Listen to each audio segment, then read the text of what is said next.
You may not think you like sweet wines, but we bet you actually might. First of all, a lot of the wines that are very popular today have more sugar in them than you think. Oh, really? Mm-hmm. And second, and more important, is that Moscato d'Asti is pretty darn good. So if you haven't had it, or you haven't had it for a while, we suggest you check it out again and see what you think. Mm-hmm. And we'll tell you more in this episode. Okay.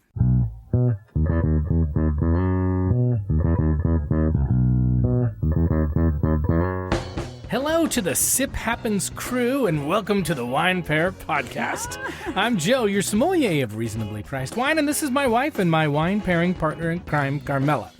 Hi there. And we are the Wine Pair. It took me a minute because I'm still thinking about that great name. Well, hold on. We're going to get there in a second. But if you're new to the podcast, here's what we do.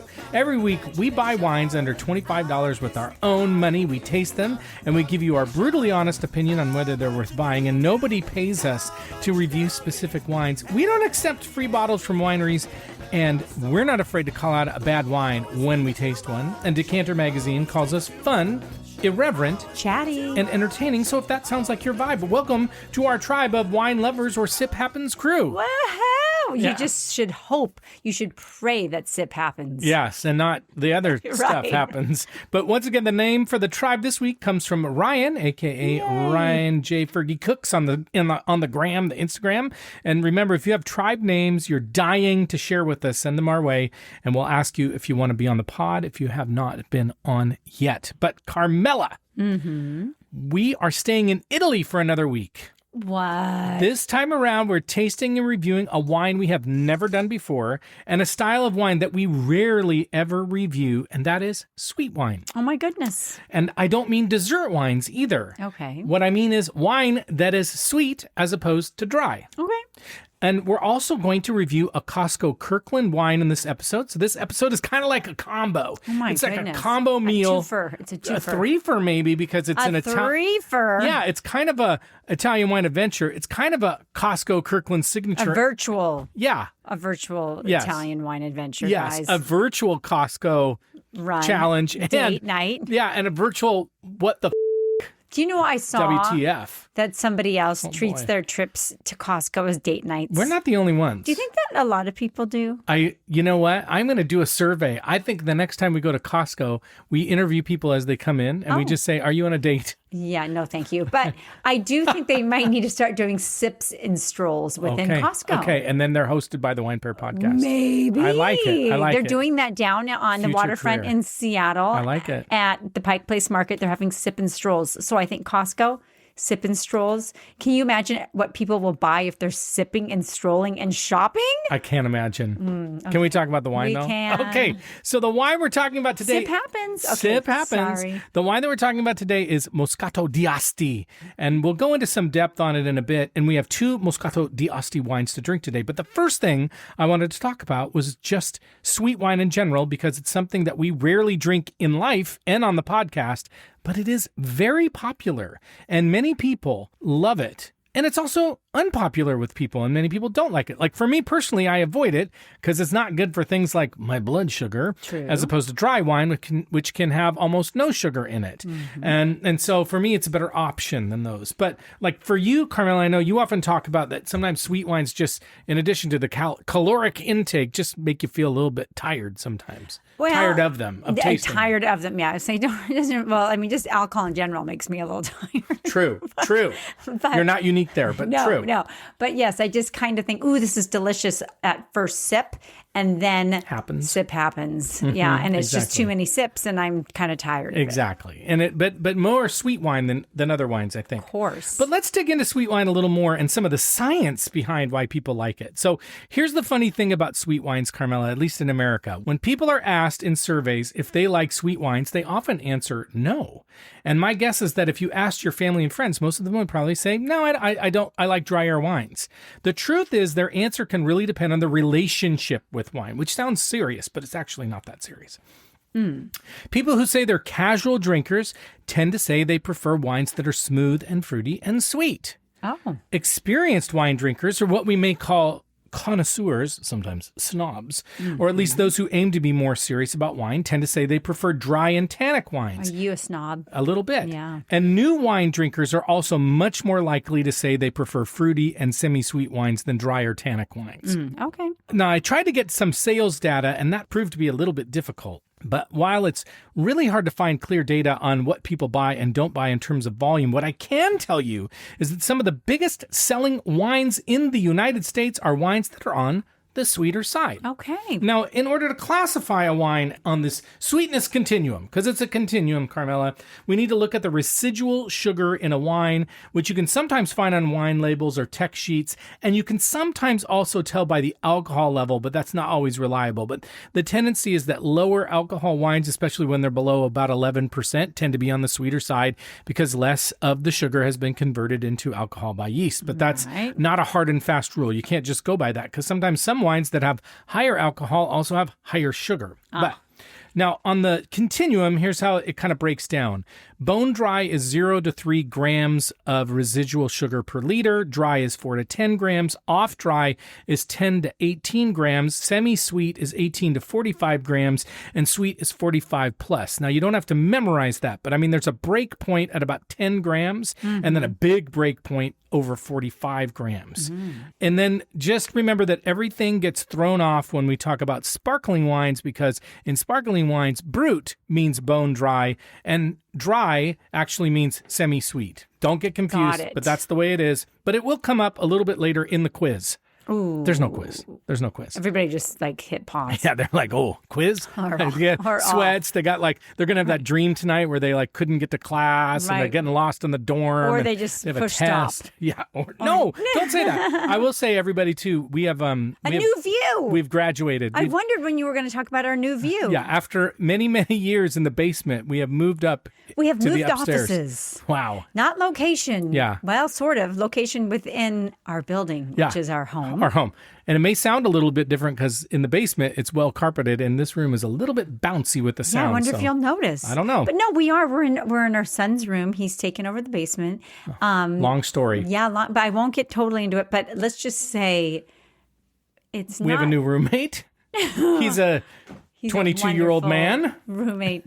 But I'm just looking around at our new space, and it's not like we walked into like, hey, you got a brand new, beautiful, vacant space. No, it's a little bit upside down right now. Yeah, but it'll get better. The view is the second floor view. Yeah, so it's better. Not in the basement. Okay. Same backyard we're looking at, though. Okay, let's go back to the wines. If we look at some of the most popular wines in the U.S., we can see where residual sugar actually lies in terms of popularity. So Barefoot Chardonnay, which is the top-selling table wine in the U.S., is 8 grams of residual sugar. So it's not bone dry. It's technically considered dry, but it's not bone dry. Barefoot Pink... You mean Barefoot? Barefoot Pink Pinot Grigio is 11 grams. Oh. So it's technically off dry, and it's labeled as extra dry, whatever. Kendall Jackson Vintner's Reserve Chardonnay is about 9 grams. Yellowtail Cabernet Sauvignon is about 10 grams. So again, getting into that off dry. Yellowtail Shiraz is 12 grams. 19 Crimes Pinot Noir is 10 grams. So all of those are in the off dry. They're actually not dry wines. Josh Seller's Cabernet Sauvignon is 5 grams. So that's in the dry range. Meiomi Pinot Noir, which we've done an episode on, 20 grams. So that is not just in the off-dry. That's in the semi-sweet. Wow.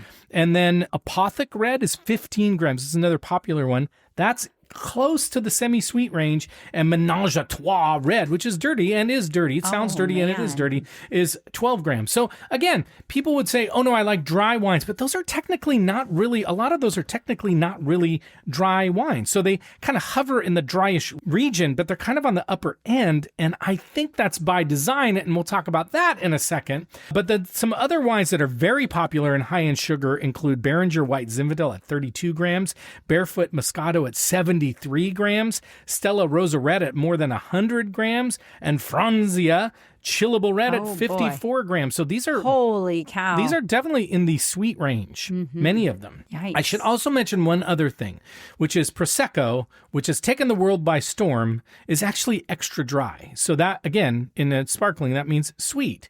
So that might be surprising for some people, but unless it says brut on it, like a La Marca Prosecco is 18 grams of sugar, residual sugar. So Holy it's in... cow.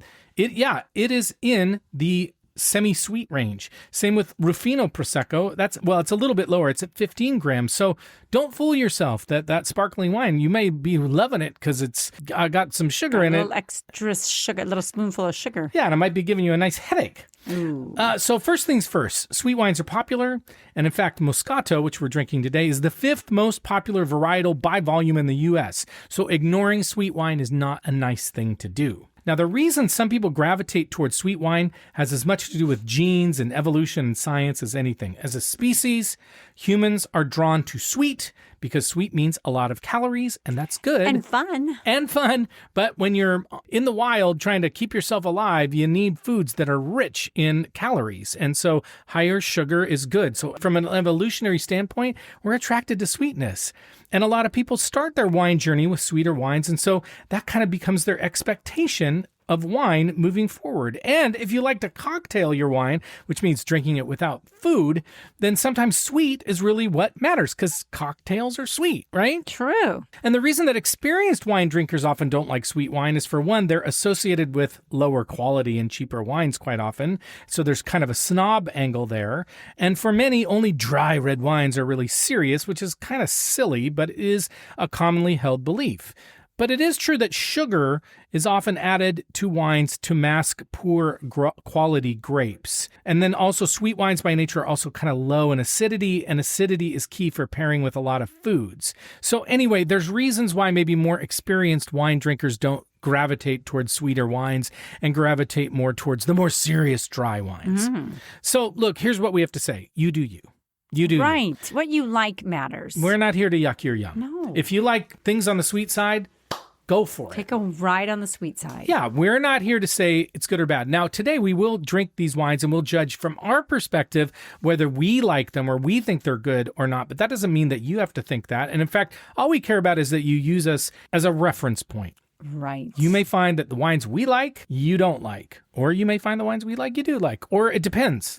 Depends on the type of wine or the style. And that's all we care about. And I also want to say that one other thing, sweet wines tend to do really well with spicy foods. Oh, so I think sometimes they don't get the credit that they deserve for things like Thai food or spicy Asian foods. But with that, Carmela, we have 2 Moscato d'Asti wines that we're going to drink and rate and see what food goes with them, including the Costco Kirkland version. And we'll let you know if we would buy them. And we're also going to go into more detail around Moscato and all its history and all that fun stuff. But first, you got to do our shameless plug. That's right. So thank you for listening to us and supporting our show, and know that we buy all the wine we taste and review every week so that we can give you a real and honest review. And if you like what you're hearing, please subscribe to our podcast and leave us a 5-star rating and review so we can grow listeners. And we don't mind that at all. It's actually, we like it. We also love to hear from you, and we always respond. So you can follow us on Instagram and Blue Sky and TikTok at The Wine Pair Podcast. You can contact us on our website, thewinepairpodcast.com. Sign up for our email newsletter there, which will be coming out soon, the first of every month. We send it out. July 1st is coming up. Look for it. At least as we're saying this, it's next week. Although by the time you listen, it may not be. It may be already passed. Who knows? Anyway, you can always send us a note at joe@thewinepairpodcast.com and let us know about wines that you like to drink, or just tell us what's going on. If you're getting a Yorkie or not. We're getting a Yorkie, you guys. We did it. Goodness. We pulled the trigger super fast. Joe was wearing me down, and I said, buddy, it's now or never. Yeah, and then right after we put the deposit down that night, I had an existential crisis. Well, that's when I said now or never. And I started sweating, and I was worried. Really odd. I was like, I'm really grateful that he wasn't this way when we were having children. Like, I'm not so sure about this. No, I got over it. May not be able to do this. I got over it quickly. You bounced back. Yeah, you bounced back. I did. But yeah, it was one of those things. I was like talking him off the ledge, and I thought to myself, I wasn't even the one who wanted this dog. I know, but now you do. Now you're all in. Really do. And as we do every week, we'll tell you someone we think you should recommend the Wine Pair Podcast to, because the best way for us to grow listeners is when you tell your family and friends about us. And this week, we want you to recommend us to anyone who is either a fan of sweeter wines or who has shied away from them because they think they're just cheap plunk, because this episode may change their minds. True. And maybe it'll change our minds. It might. Although I have to say, I kind of do like Moscato d'Asti every once in a while. Of course. But that, we'll get there in a minute. Okay, Carmela, it's time to find out just what the Moscato d'Asti is all about, shall we? Let's do it. I think I have to get closer to the mic, otherwise it gets a little echoey. I think don't I have to know. get right on it. Do I sound echoey? No, you sound great as always. I think I'm gonna have to use my radio voice. Wow, and talk right into the microphone. I've never heard this. I know, it's kind of sexy, isn't it? Wow. All right, the first thing we should mention is that while there are a lot of wines called Muscat or Moscato, the wine we are specifically talking about comes from, as you can guess by the name, the Asti province of Italy, which is the Piedmont region and very close to Turin, or Torino if you prefer, where they actually hosted the Winter Olympics in 2006. Anyway, Moscato d'Asti is primarily made in the northwestern part of the province, although the official production zone does include a couple of neighboring provinces. And the area of production is pretty big. Actually, it's about 25,000 acres. Wow. Yeah. So for a little brain box fodder, the main production areas are Asti Langa and Monferrato. So if you really want to impress your wine nerd friends, just Remember those things. Spit on them. Ooh. No, don't spit on them. For a bit more clarity, Muscat is actually a large family of grapes with about 200 different varieties. Moscato Bianco or Muscat Blanc are the same grape. So if you're curious, they're the same grape. In the US and France, the wine is known as Muscat. In Italy, Moscato. In Spain and Portugal, Moscatel. And in Germany and Austria, Muscateller. So all those grapes or wines, if you hear that, they're all the same thing. They're all part of that Muscat family. When you see Moscato on the label, it typically refers to the wine style that we're having today, which is fruity, sweet, a little fizzy, and low in alcohol. So all Moscato is Muscat. But not all Muscat is Moscato. How about that? My goodness. Now, the history of Moscato d'Asti is long, and it covers many thousands of years, longer than I've been alive. No, I don't. Wait, I'm not sure. No, it's true. Moscato Bianco is considered one of the oldest domesticated varieties in the world, going all the way back to ancient Greece. No. Yes, not the musical. But that's what I had in mind. But the place. Summer loving. That's right. No. It's summertime. No, I know. But, now we've got the Odyssey. I don't think they were supposed to be drinking wine in Greece anyway. Are you? Well, no, not in the movie Greece, but in the country Greece. In the country Greece, yeah. I mean, they probably were in the movie too, but okay, that's neither here nor there, really. But we're going back to the wine. Okay. It was likely introduced to Italy through Greek trading routes, and the ancient Romans loved Muscat, let me tell you. Although they called it Appiana, which comes from the Latin word apis, which means bee. And the name comes from the fact that its honey aroma was famous for attracting bees. So if you don't want bees, don't drink Moscato, I guess. Oh, boy. In Piedmont, which is, again, the area where Asti is, evidence of the grape dates back to at least the 14th century. In the Codex Astensis, which is one of my favorite books, Carmela, if you didn't know that. Really? That's a joke. Oh. It's a medieval catalog of documents in Asti. Anyway, it mentions families in the territory of Canelli who were known as Muscati. Oh.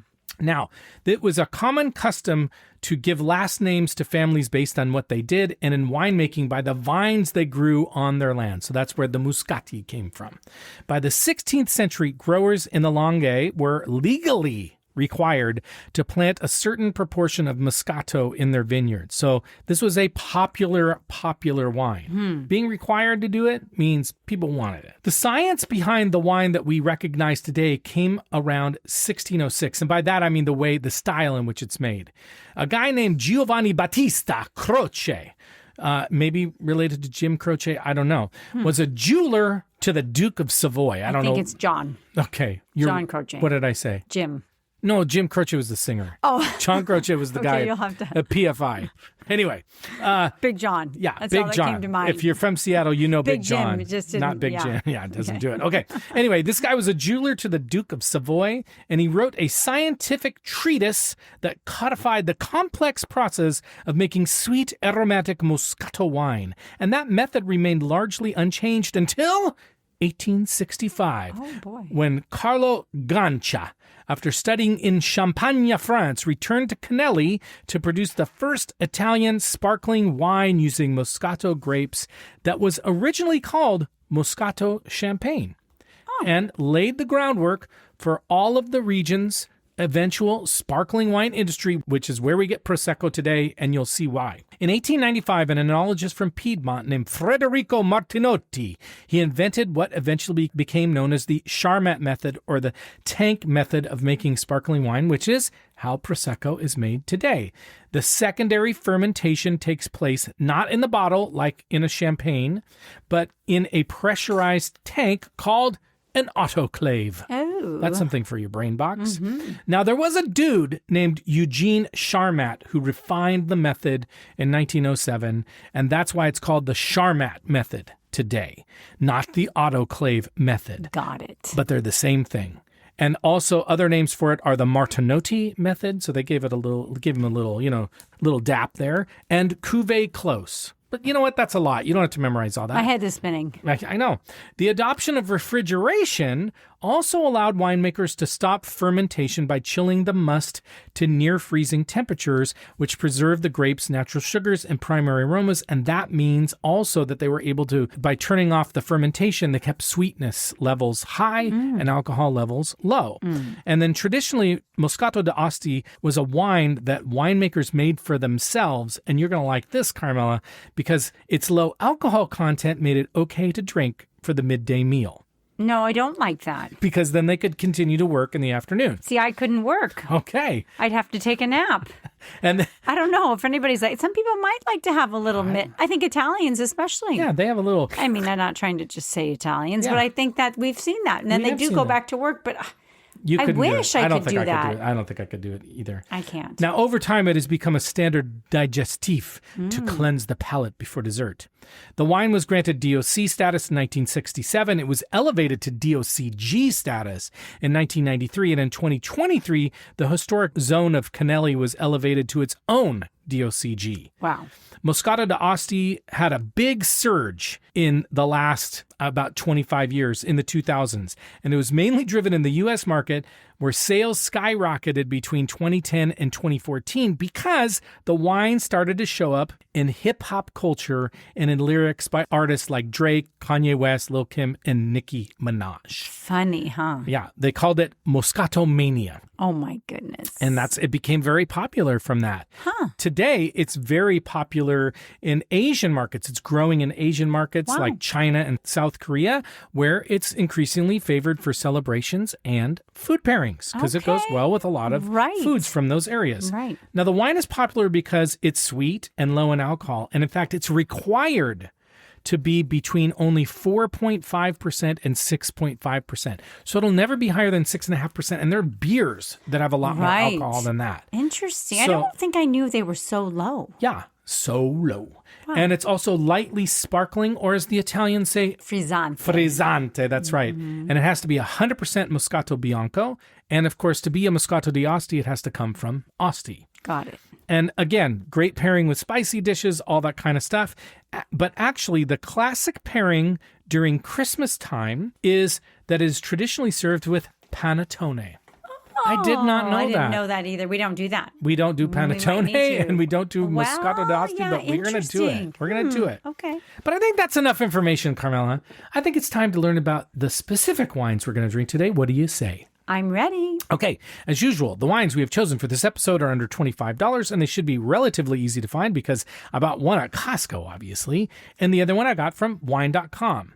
Now, Moscato d'Asti should be very easy to find, although do not confuse it with Asti Spumante, which is made from the Moscato grape, but it is made in a more classic sparkling wine style. But you should be able to find Moscato d'Asti basically anywhere, including grocery stores, 7-Elevens, and maybe even the gas station if it sells alcohol. Whoa, okay. It's very popular. And as we always say, just talk to your local wine merchant, and he or she will be more than happy to find some Moscato d'Asti for you. The first wine we're going to drink today is the 2025 Kirkland Signature Moscato d'Asti, and this one got an 8.3 rating from the Reverse Wine Snob and 88 from the Costco Wine Blog, both of which are buy ratings. So that's good to know. Yeah. The Reverse Wine Snob notes that unlike most wines, this wine has nutrition information on the bottle. What? Mostly because of the low alcohol content. So when things reach a certain alcohol content, they don't have to. That. But when it's low, it does. It's required by law, but you may not like what you see. It is 127 calories per 5-ounce glass. That's a lot. And 20 grams of sugar. Oops. That translates to 133 grams of sugar per liter. Ooh, wow. It's a lot like a Coca-Cola. Yeah. Wow. So this is a sweet wine. This is a treat. Yeah, wine. It's not on your keto plan. No, and this might be something you just have every once in a while. Yeah. We're not your doctor But either. you do what you want to do. Right. I'm not telling you, Hey, do it. This is not any type of medical advice. If it's noon and you want to have a nooner, Ooh. and you just open up that Moscato d'Asti and then you go back to work, amen. You do you. You do you. Yeah. Okay, it is a DOCG wine, so it's totally authentic. And I did try to find some information about who makes it, which can sometimes be easy or hard depending on how Costco is kind of playing the wine. Sometimes they put the winemaker on the bottle, sometimes they don't. The best I could find on the interwebs is that it is imported by Ethica Wines, and it's bottled in Acquiterme by MPL SPA, which is owned by MOM Mondo del Vino SPA. Now, why does that matter? I couldn't tell you a lot else about the wine, and I did ask ChatGPT for some help.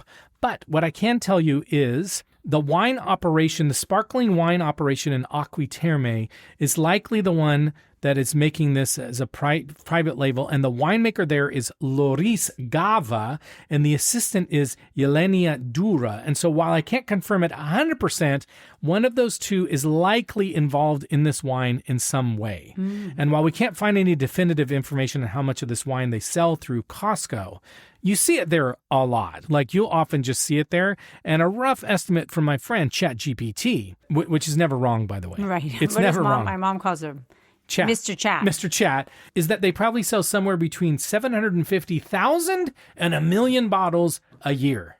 What? That's a lot. So they always have it, or you can just find it there a lot. I think, I would love to hear what people say if they've gone shopping at Costco recently, but I think you can always find it. Amazing. I so think you can. It is very popular. It's as popular as getting like Kirkland Prosecco. Yeah, exactly. So, they're not selling it because it doesn't sell. They're selling it because it's popular. Right. Popular. Okay, the next wine we're going to drink is the 2024 Saracco Moscato d'Asti, and this is a wine that you should not have any trouble finding. I've seen it at a lot of grocery stores. This wine got a Best Buy rating and a 93 from Wine Enthusiast, and you're not going to believe this, but it got a 90 rating from James Suckling. I know. Way to mix it up. I know. Jimmy. Woo! Way to go, baby. Okay, I actually found a couple of... consistency is his middle name, It matters. Okay. When you get paid to review wines like James Suckling does, right, give him a 90. Holy cow. Anyway, that is sarcasm, people. I don't want to get sued by James Suckling. That was a joke. This is humor. We're a humorous podcast. People know you. Yeah. So exactly. There's that. Yeah, there's that. Anyway, I did find a couple of text sheets for this wine, but they didn't give a ton of great information. But I'll tell you what I could find. The vineyard is in Castiglione Tinella. The soil is made of sand and silt and limestone, which is good for water stress. It's about 1,500 feet or about 450 meters above sea level. It's 100% Moscato Bianco, and it's 145 grams per liter of sugar. What? It's a lot.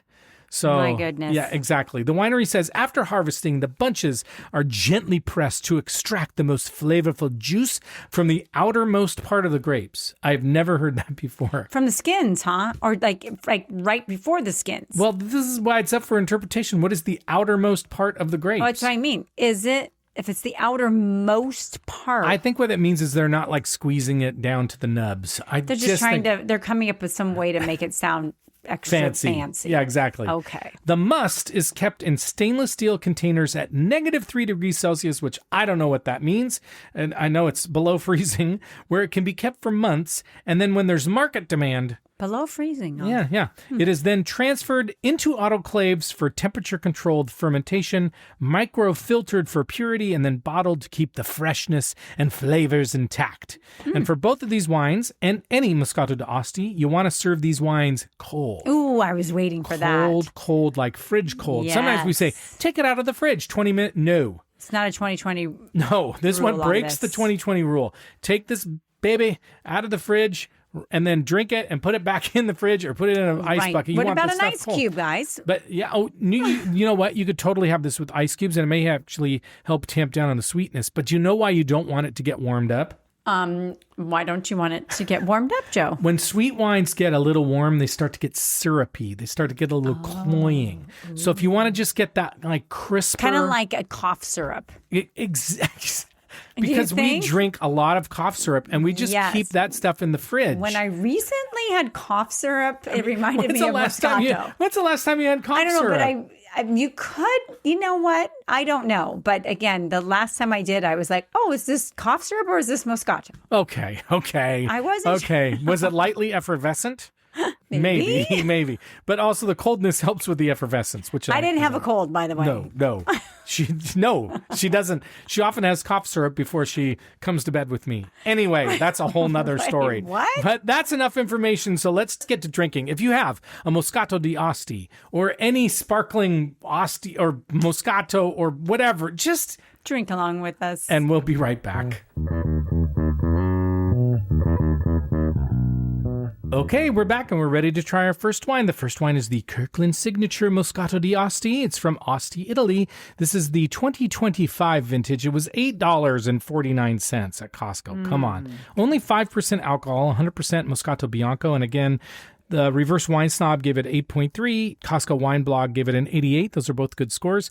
And I will say, both of these wines are screw caps. And I think they're both. This one is such a pretty bottle. It's kind of cute. It is funny with the Kirkland label. Like I almost put my thumb in front of it. Like I don't really want to see that label all the time, but it's so pretty, and I love the shape of it. It's just fun. It's fun. It's fun. Okay, well, let's talk about the color. Super light. It's light. Like, would you say like straw or like vanilla? Actually, you know what it kind of looks like to me is lemonade. Like a light lemonade. Gosh, I'm almost feeling like it's almost more like tan than really? yellow. Okay. Yeah. Almost like a khaki pant. Is that what you call it? Trouser? Looks like a trouser. It looks like trousers. Do you think like a really light trouser? Sure. It's a weird thing to compare a glass of wine to. I don't wear any pants of that color, so, but not yes. for a long time. I think you used to. Oh, boy. Yeah, in like the 90s.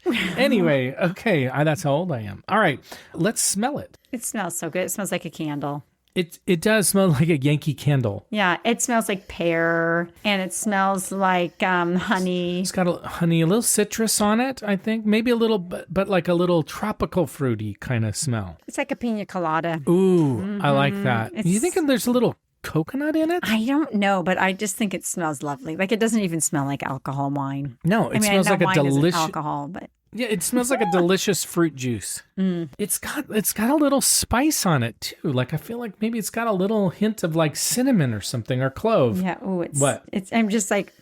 You like it. Yeah, but I'm trying to think. There is something else on it. I'm trying to get. It does kind of have like something almost like a light orange or like an orangey citrus on it. Well, and the one thing about this is, sometimes we smell wines and we're like, I'm not really sure we should put this in our body. This like, one, this is like you absolutely bathe in it. Yes, this smells so good. Like I would like this as an air freshener. Yeah, soap. If your hand soap smelled like this, you'd wash your hands all the time. Yep. Okay, kind of sticky, but yeah, it would be, but that's okay. Should we taste it? Yes. Oh my gosh. Okay, lock this one up because your children. They will drink this and enjoy it. It doesn't taste like it has any alcohol in it. No. It's like it's almost like a tamped down fruit juice. Yeah. You know what it's tasting like to me is a little bit of that canned peach or canned pear juice. The syrup. Maybe the canned it could be canned pear or canned peach. Peach or pear. I don't know how. It's super sweet, but it is good. Your kids would love this. They could put a straw in this and drink it all day long. So just like I said, lock it up. And my blood sugar has just peaked. I'm just like... smelling it, I think could make your blood sugar spike. My gosh. But it's nice. I mean, again, it is definitely giving me that vibe that I couldn't get through much of it. Yeah. Apple juice. I'm getting apple juice. Like a treetop apple juice. Treetop apple juice. Yeah. It's got a little sparkle in it. It is just slightly effervescent. It's even lighter in effervescence than a soda. It's super light. I mean, it's kind of, part of me wants to say Martinelli's, like sparkling cider. Yeah. But I think it's actually, there's not a lot of tartness on it. Like, No. It's, like, it doesn't it's more sweet, or it's actually not what I would go to in a juice or a fruit. Like, I like because it's too sweet? I like a little tartness, right? Okay. But, so yeah. Do you like orange juice? I used to really like it. You know, orange juice has as much residual sugar as a Coca-Cola. I believe it. And that's probably why, And like this. Exactly like this is the equivalent of an orange juice. I believe it. Yeah. I want to say that my mom, when we'd have orange juice, she'd always put another can of water in it. Yes, she did extra water it. Yeah. And sometimes I think your brother would put water in it too. Yeah. I think I might need to, you know what? Ice cubes in this would actually be really good because it's so sweet that it would really, I'm finding it super sweet and hard to, from that perspective, because we just don't drink a lot of it. I kind of wish it was a glass full of ice cubes. There's a little bit of melon on it too. Like a honeydew melon. I agree with that. I mean, the thing is that we'll talk about rating, but I mean, I don't love it. Well, it's so good, though. It's so good, but I just couldn't have a lot of it. And I really like, this is like a gummy candy. It's not a Sour Patch Kid. I need a soury. You know what? It tastes like a Haribo gummy bear. Yeah, it does. And that's what I mean. Like, I like those, but I do like, I need a little tartness. Okay. All right. That's why you like me. A little bitterness on there. Okay. What food might you pair with this Moscato d'Asti? Panettone. I'm not really sure what I want with this. I'm not really. I know they say like spicy foods, but I still think this is a little bit much. Like maybe if it was like on fire spicy food. I'd like cotton candy with it. Yeah. I mean, I'm honestly having a little bit of trouble. Maybe part of it is because we just don't drink sweet wines. Yeah. But I'm not really thinking this is a great like food wine. I feel like it's more of a dessert. I think it's more like a digestif. Yeah, and I almost feel like this is the dessert. I agree. Is that what you mean? Yeah, like you don't need dessert unless maybe, again, this might be something good over ice cream. It might be. But like sometimes, on a Sunday night dinner, we might do the little liqueur. This is like a liqueur. I feel like it's a dessert wine. Do you know what? You could have sherbet with this. Sherbet! You could have like an Italian ice it's with not this. sherbet. No, but you could do like an Italian. This tastes like a granita. Yeah. It's not, there's no tartness on it. You know what? You're kind of making me think. It almost tastes like a little bit like a Slurpee, like a lemon Slurpee. Yeah, I just feel like like this could be a palate cleanser in between a course. If you were going to like a sorbet, exactly. If you're going to do a limone sorbet and you wanted to have a little, like if you're doing a dinner party and you want like that cleansing note, and you make yourself a little limone or a little lemon sorbet, this could be paired with it. Don't you think? Yeah, and now that you're saying that, it is kind of reminding me a little bit, without that tartness, a little bit of a limoncello, like a frozen like lemon sorbet. There's something very citrusy about it. Yeah. So I don't know about food with this, honey. Did we ever come up? I think we're saying it's kind of more of a dessert. Okay. I think it is the food. Right. All right. We're going to rate this wine as a reminder on our rating scale. We rate on a scale of 1 to 10. We don't give half points.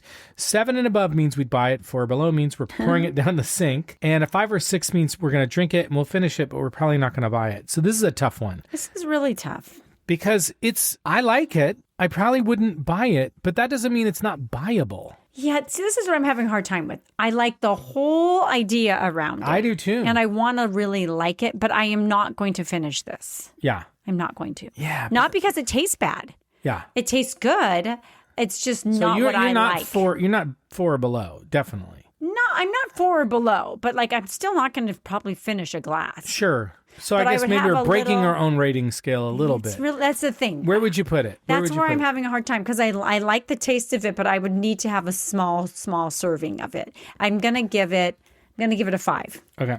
I'm gonna give it a 6, but I may come back and give it a 7. I'm just trying to I'm trying to rate it on the merit of what it is. Yeah, see, that's probably what I should be doing. Except for I want to taste the other one. Yeah, let's taste the other one and then we'll judge. But again, I would tell you that if I had this, like if you get a soda pop and you have a lot of ice cubes in it, this is the same thing. Well, and that's the thing is I could see myself also just gulp, gulp, gulp, like several gulps of it, and then be like, wow, that was so good, but also kind of feel like I have a stomach ache. Yes, I agree. Okay, well, you're 5, I'm 6. We're going to stick with that for a minute. Okay. But this is not a bad wine at all. No. Okay, we're going to take a break, try our second wine. Okay. Okay, we're back and we're ready to have our second wine. This is the Saracco Moscato di Asti. It's from Asti, Italy. This is the 2024 vintage. It was $16.97, almost twice as much as the Costco wine. We got it at wine.com, 6% alcohol. So much higher. Wow. 100% Moscato Bianco. Wine enthusiasts gave it a 93, and Jimmy James Suckling, Sucky Suck, gave it a 90. This wine is a screw cap. Woo! So 2 screw caps in a row. What's the color?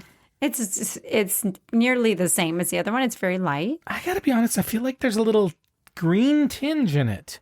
I don't know why. I thought that I think before I got into the room and I was putting it against this box, but actually I was thinking that it's almost got just like a hair of green hue. I don't know why. Okay, I think maybe too. But it's lemony. It's again kind of lemony yellow. Or lime. Yeah, but I don't know like why. Like the inside of a lime. Yeah, maybe that's it. I like that. Inside of a lime. Okay, let's smell it and see what we think. Okay. I'm getting that same. I'm going to say it because I just going to say it, but lychee. I don't know what that is, but there's a... What do you mean you don't know what that is? Well, I know I've smelled them, but like it's got this funny tropical fruit, citrus is the smell. I know that's stupid because I don't even know if I've ever had one, but... Is it Lychee? Yeah. Okay.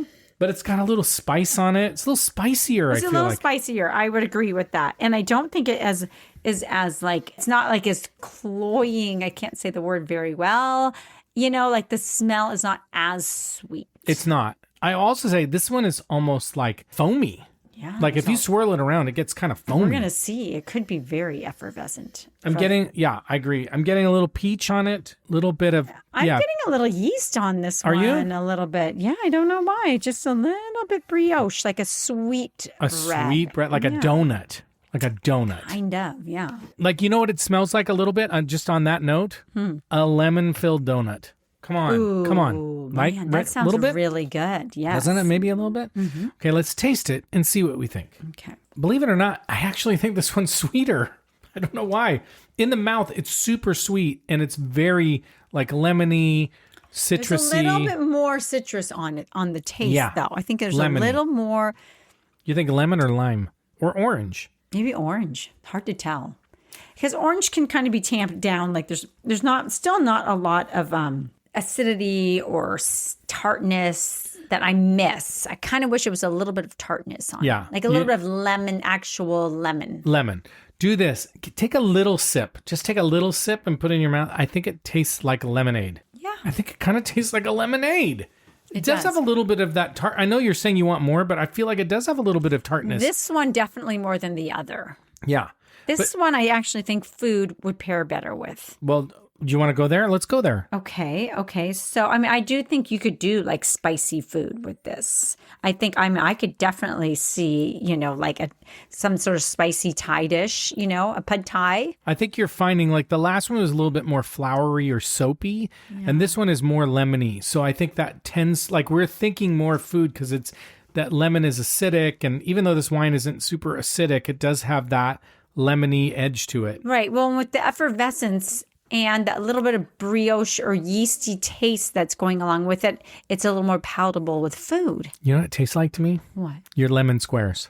Oh, yes. It tastes like the lemon squares you make. Yes, with that crust. And that kind of like curdy kind of lemon. Right. But I do think there's something about the whole dessert, the lemon. Yeah, the crust with the bread. Yeah. It's kind of bready. I think that's exactly what it tastes like. Ooh. Lemon square. And this would be good with it too. I think it's a dessert wine again. Yeah. I do. I mean, I think you could do, this is more of you could get away with having some spicy foods with this and enjoy it more than the other one. I think so, but I still wouldn't do it. I just would miss the dryness. Would you have this by the pool? I don't think so. I don't think so. I mean, I think if you are going to, you want to put an ice cube in it. I'm not kidding. You want to keep it cold. It has to be cold. Again, I think both. I mean, I know this is like for wine nerds or snobs, it's like never put ice cubes in a wine. I think ice cubes would work great for this Or wine. even the kind that don't melt, like just those frozen ones that you know. I'm disagreeing with you because I think you need to tamp down some of the sweetness. For me. Okay. I think for some people it's like, no, perfect the way it is. Yeah. But to me, it's like drinking a soda. It's like drinking a Sprite. Okay. Don't you think maybe it tastes a little bit like a Sprite? Yeah, a little bit of that. Yeah. Lemon lime. Okay, what rating are you going to give this wine? I'm enjoying this one more. Okay. I'm going to give it, I'm still having a hard time whether or not I'd buy this. For the right occasion, I might. I'm really kind of, I'm teeter-tottering on 6 and 7. 6, 7, 6, 7. Okay, so I'm going to give it a 6. Wow. Okay. I'm giving this one a 6 as well. I don't know why. I like it. I almost like the first one a little bit better. Oh, interesting. So which one are you going to drink tonight? We're not going to drink either of them tonight, by the way. We are. I think my blood sugar is spiking. I think I'll go for the Saracco. Okay. I think I might go with the Costco. Okay, look at that. And that's the thing is I think that if you like Moscato, I think you're going to really enjoy this. Yeah. Also, the Costco one's so cheap. Like, it's such a good price. And it's I feel like these are, they're pretty. It's a pretty bottle, but awesome, like, celebration wines. I agree with you. I mean, that's why I would drink a sweet wine like this. You're celebrating something, or you're having an end of dinner drink with a dinner party or at a restaurant. Or, sometimes you have parties and it's like a dessert party or whatever. Or like if you're at a wedding and you're serving something with dessert, like this would be great. Yeah, I agree. Okay, well, let's talk about the taste profiles expected from Moscato d'Asti and if we nailed them. In general, stone fruits like white peach, nectarine, and apricot. Oh, apricot. Mm-hmm. Citrus like Meyer lemon, mandarin orange zest, and grapefruit. Florals like orange blossom, honeysuckle, and jasmine. Honey, sugary grapes, melon, lychee, passion fruit. Passion fruit's a good one. Frizzanti. Okay, Kirkland Signature. The winery says, with notes of honeysuckle and ripe peach, this beautiful golden white wine makes an excellent aperitif. Costco Wine Blog. Tons of citrus, green apple, peach, and honey. Very sweet. Reverse Wine Snob opens with lots of sweet, honey-soaked fruit aromas like citrus, peach. We got some of that, little tropical fruit. A whole lot of sugar in here, but plenty of acidity, they're saying. That's interesting. I don't get that. Downright delicious. Lovely stuff. Ends with a crisp, off-dry, long finish. I don't think it's off-dry. I think it's so sweet. Yeah, I do too. The Saracco, the winery says, straw yellow with greenish hues. I am not kidding. I'm not kidding. That's amazing. Intense orange blossom, peach, and thyme aromas. Thyme. Intense, elegant, and lingering on the palate. Lingering, sure. Pleasant acidity, fruity aromas typical of Muscat grapes. Okay. Wine Enthusiast says the wine captures pure sunshine, exhibiting pristine floral aromas. I got more flowers in the first one, I thought. Fresh stone fruit. We were getting stone fruit. Effervescence carries the sweetness with grace and precision. A masterclass in what makes Moscato d'Asti special. See, for Moscato, it's really, I think it's a good wine. Probably quite good. Okay. And Sucky James Suckling says, perfumed with orange blossoms, white peaches, and nectarines, light-bodied, sweet and smooth on the palate, fine bubbles, moderate acidity, and a lean finish. Lean? I don't know about that. Carmela, what is your verdict on Moscato d'Asti? It's not probably for me, but I think that if you want to add this to a dinner party lineup, I think it would be super fun. I think it has a very nice taste to it. Very nice. Yeah, it's very nice. There's everything about it tastes good. It just is not my cup of tea. How about you? Well, what I think is, if you like sweet wine, I think sweet wines have a really bad reputation. And these are kind of elegant sweet wines. So what I would say is, I don't care, it doesn't matter to me what wines you like wines. But for me, like for a sweet wine, these are nice, elegant sweet wines. I don't think we would buy them. I don't think we would drink them. But if we were served them, great. If they come with the right kind of celebration or occasion, great.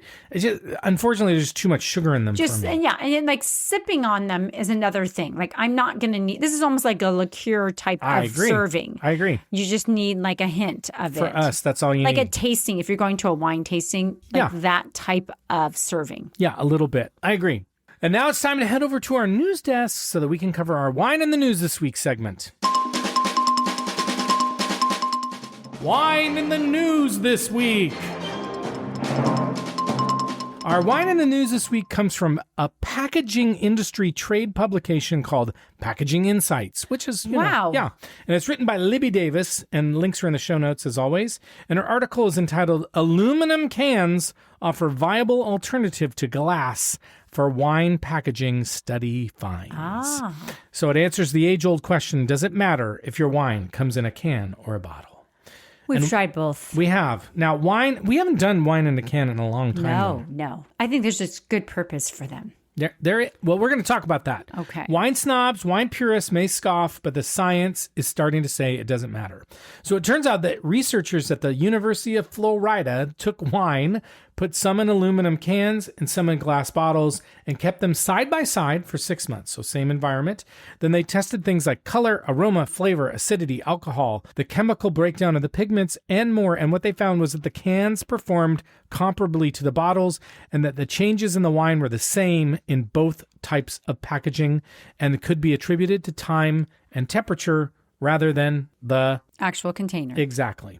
The wine they tested was carbonated muscadine, which sounds like Moscato, and it's a sweet grape and often made into sweet wine, but it's not. Muscadine is a North American grape that's genetically distinct from Moscato, but we just had to call that out. Anyway, the study was repeated more than once, another time with carbonated blueberry wine, so I don't know why they don't just use normal wines. But anyway, they tested that wine in glass, aluminum, and plastic, and they found no differences. Even in plastic. Yeah, in fact, for young white wines and rosés, a can might actually be slightly better than the bottle, and the reason for that is cans are completely airtight, so there's zero oxygen exposure during storage. So although the studies didn't show this exactly, airtight containers that don't let light in are going to preserve wines much better. And this is not dissimilar from screw caps like we had today, which are nearly perfect when it comes to things like not letting in oxygen, unlike a cork. Now, sometimes you want that, and that's why corks work well.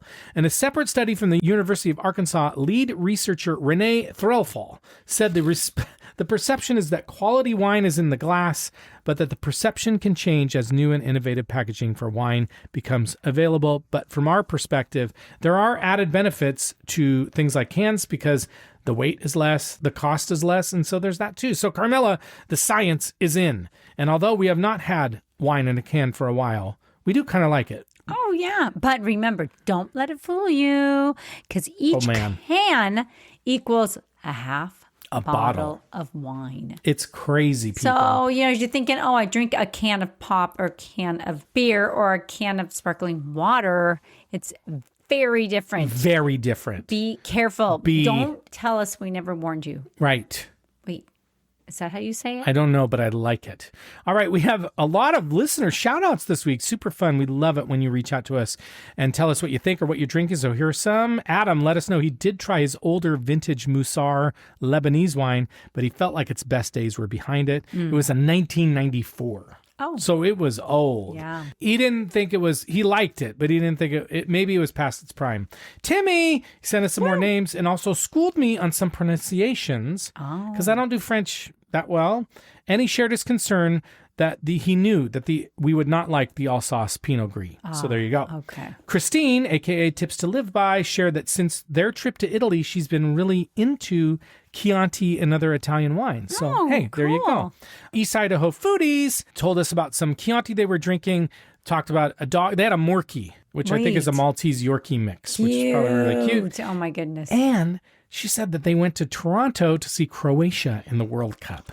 Give me a break. That's awesome. Wow, that's really fun. Adrian shared an awesome video on Instagram that really spoke to me. I sent it to Carmela because it made fun of people who overshare and only order California Chardonnay. That was really good. Ted found a Sangiovese Bianco.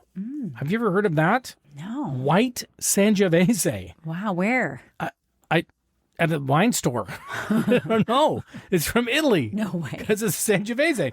But anyway, he also has all the Kirkland wines we're going to try. So, Ted, you got to let us know if you agree with our tastings or not. Right. And then Shaker from the Nala reached out and he was featured in an article called Drop the Riesling Reflex. Anyway, it's about how people from Asian countries, including India, are being ignored by the wine industry. So nice work, Shaker. Yeah, good job. So I have a link to the article in our show notes. We're always happy Shaker was good enough to visit when he was out in Seattle. Yeah, that's so cool. Turning the favor. Okay, wine's coming up in future episodes in case you want to drink along with us. We're going to do Kirkland Bordeaux, the 2023 Saint-Julien, and the 2023 Pauillac.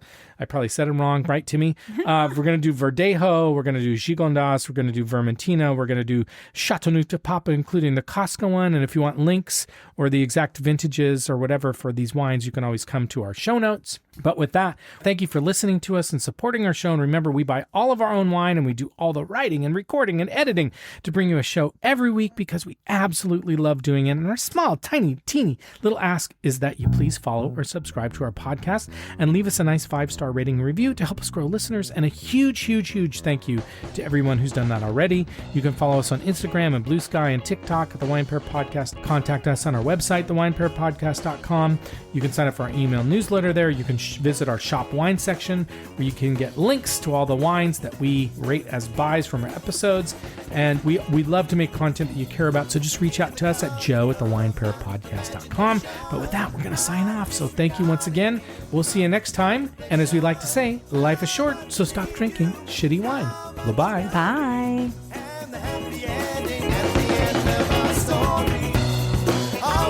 Too much, always drink too much, always drink too much, always drink too much. And when I'm with you too much, I fall in love too much. And when I'm away too much, I hunger for your touch.